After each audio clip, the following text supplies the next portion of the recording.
Okay, flipping vlog, flip from scratch number 8. So we have flip from scratch vlog number 8.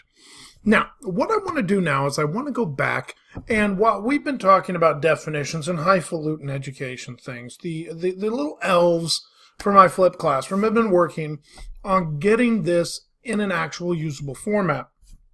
So let's take a look here.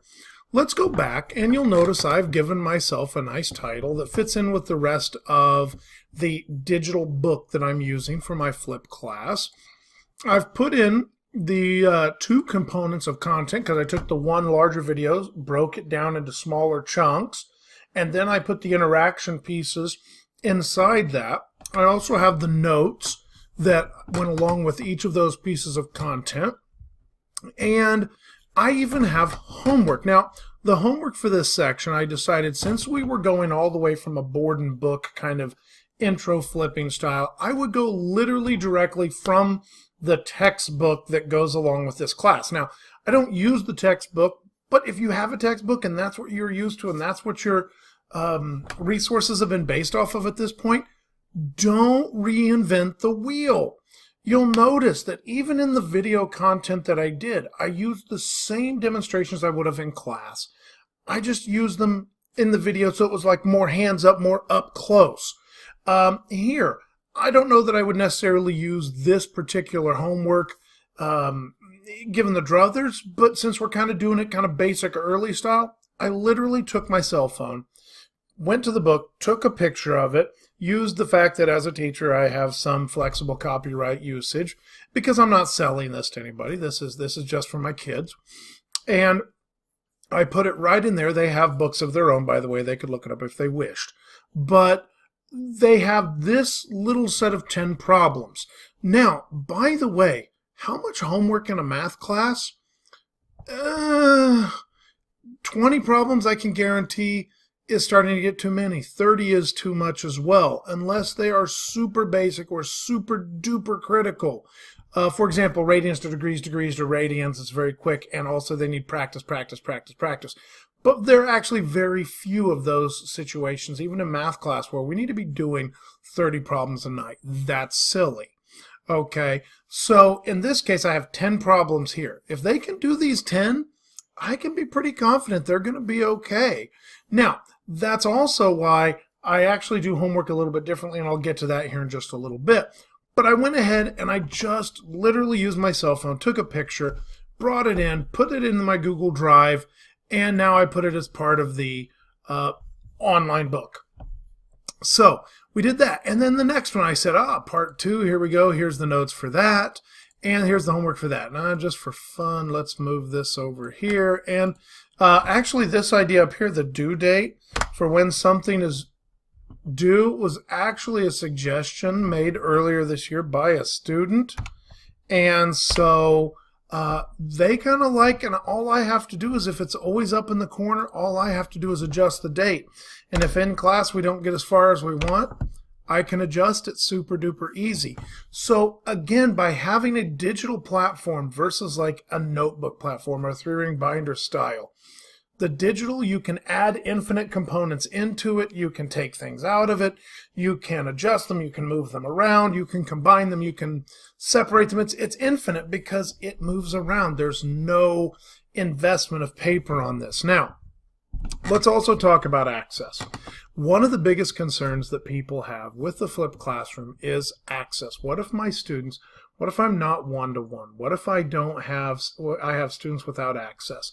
My biggest response to that is there are lots and lots of ways to get students access.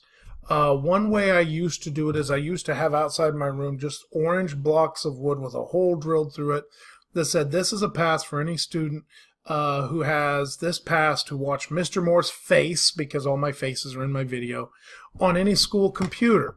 Well, it might be hard to get into a computer lab during a particular time of day, but there are times of the day where it's not hard at all, especially since we're the teachers. We can determine who waits in the hall, who can come into the classroom. We determine when something's due, when it's the assignment date is. Am I going to accept it late? We're the ones that control that. And so a lot of our access troubles are actually caused by us because we say no late work. You must do it at this time. Here's the thing. If the resources are available to students 24/7 digitally, why must they be done always at a certain time? Even if you're not going asynchronous, even if this is really early for you, okay? Start thinking about, what do your due dates mean? Is it the last date you'll take it, or is it the first date you'll take it? Is it something that is set in stone, or is it something that, with a conversation between student and you can come up with a plan for them to accomplish the requirements in a reasonable time, just because we can be a bit more flexible. That's the other thing that Flip has kind of taught me, is that my flexibility is really more important than the student's flexibility, because I'm the one that sets the expectations. And so as long as I can make some mental adjustments, it really opens up a whole new world for kids. And that's really what we're about. So how am I going to use this along with my in-class space? So what you see here is potentially an out-of-class set of stuff if you're doing a traditional Flip 101. Well, I've already told you that I'm doing an in-Flip style. It's kind of a more Flip learning in-Flip style, where everything happens inside the classroom. Everything happens inside the box. And so how do I get the students to do all this? Well, here's the deal. They have come into a classroom because we've taken a test. It's a nice fresh day. The first thing I'm going to do is I'm going to say, hey folks, here's one way we could do this. You can go off and watch video 1, then do numbers 1 through 3, and then watch video number 2, and then work through 4 through 7, or whatever. I could do it that way, and I could have a universal, everybody stays on the same pace. I could also do what we always do in education and steal all our great ideas from the 3rd grade teacher. Because the 3rd grade teacher would say, well, that's all ridiculous. Why don't I have 3 laptops in the back, or iPads or Chromebooks or whatever, and I'll have worksheets over here, and then I'll have, especially since this is probability, I'll have some dice over here, and over here I have a little bucket with little chips that are red and yellow and white, and there's an activity there, and we use centers. In Flip, and Flip learning in general, how is it used in elementary? How is it used in high school? There's really not a ton of difference sometimes, as long as we, the teacher, are again using that flexibility. So let's use those centers. Have the kids come and move at their own pace within a 45-minute class period. And then anything they don't get done in that 45-minute class period, now that becomes maybe the thing that happens in the independent space.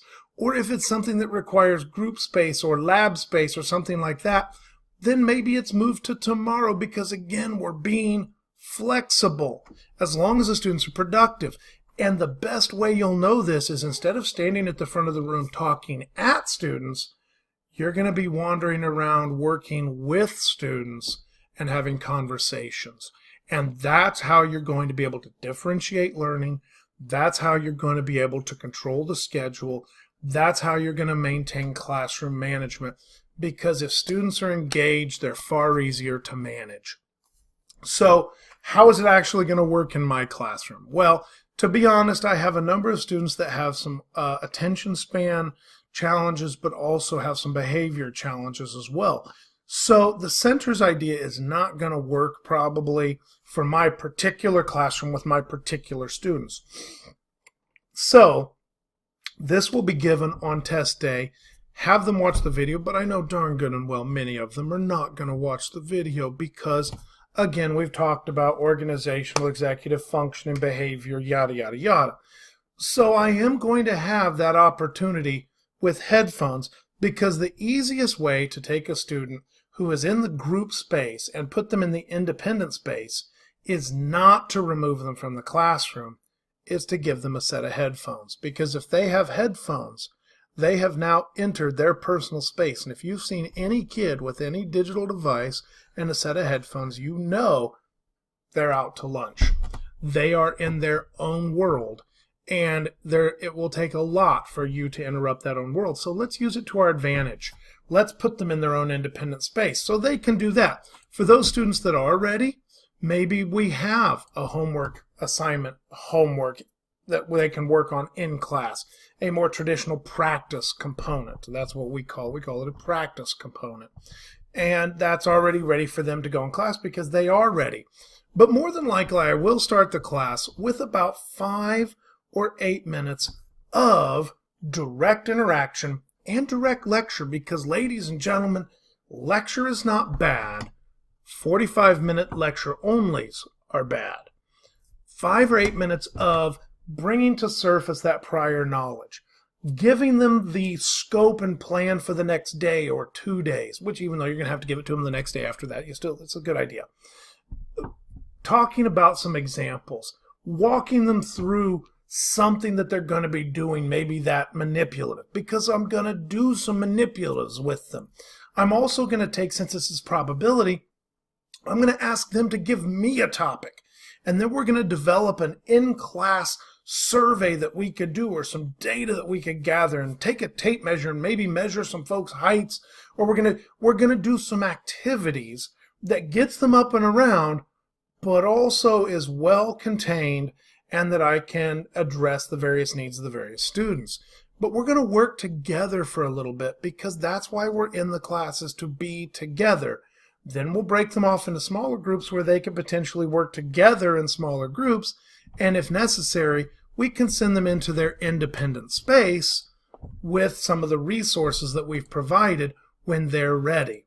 One of the challenges that I always have is a student will self-segregate by their behavior. And so with flipped learning, they know that being moved out of the classroom to this place outside the window that I have that I can see them does not mean they get to do nothing. It does not mean they go to the office and they get out of work. What it means is they're simply moved to a location they can no longer be a distraction and are then required to begin the independent space work. So, you see, with the framework that we have, it becomes a lot more flexible. And it allows me to differentiate for these kids. And so it's flip in the sense that I'm not at the front of the classroom giving all the information. It's flip in that the student can go get the information or do the component as they need. The flip is not about the technology. It's about the locus of control. Who is determining when the learning is happening? My job is to provide everything that the student needs so when they're ready to learn, that information is there. And my job is to nudge them along to ensure that they do get from point A to point B in a timely fashion, etc. But that's what teaching is about. So that's literally how this example is going to work and how this process that we've been putting together is actually going to work in my classroom. But does it have to be done that way? No. That's why this is just one example. All right, we'll keep talking in the next vlog.